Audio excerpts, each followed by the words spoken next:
Good morning from the American Muscle Car Museum, and I would say sunny Melbourne, Florida, but we got some clouds today, but it's always a good day in Florida.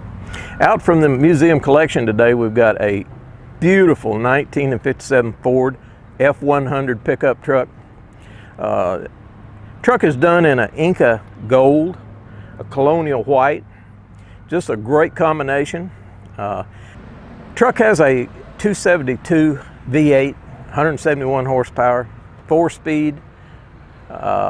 This 4-speed was the old granny gear, first gear in it. You could load the truck down, put it in first gear, and it'll just idle anywhere you wanted to go. So it was good in the hayfield.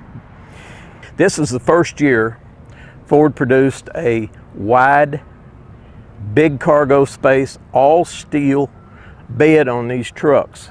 Not only was the bed unique to these trucks, but Ford engineers were forward thinking in that year, and they built in an integral step.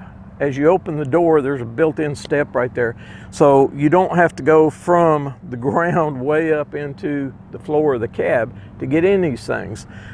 It was really a handy little deal.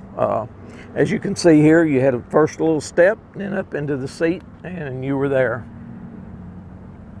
This particular truck had a little bit of a fuel leak on the carburetor. It had been setting for quite a while, so I pulled the carburetor off, put a kit in it, rebuilt it, did an oil change on this thing, converted it over to Evans waterless coolant, and we really believe in that here at the American Muscle Car Museum.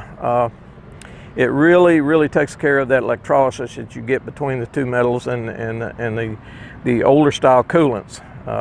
So once we put that in there, we put it in the museum, and we don't have to worry about any corrosion throughout the system, the cooling system in them.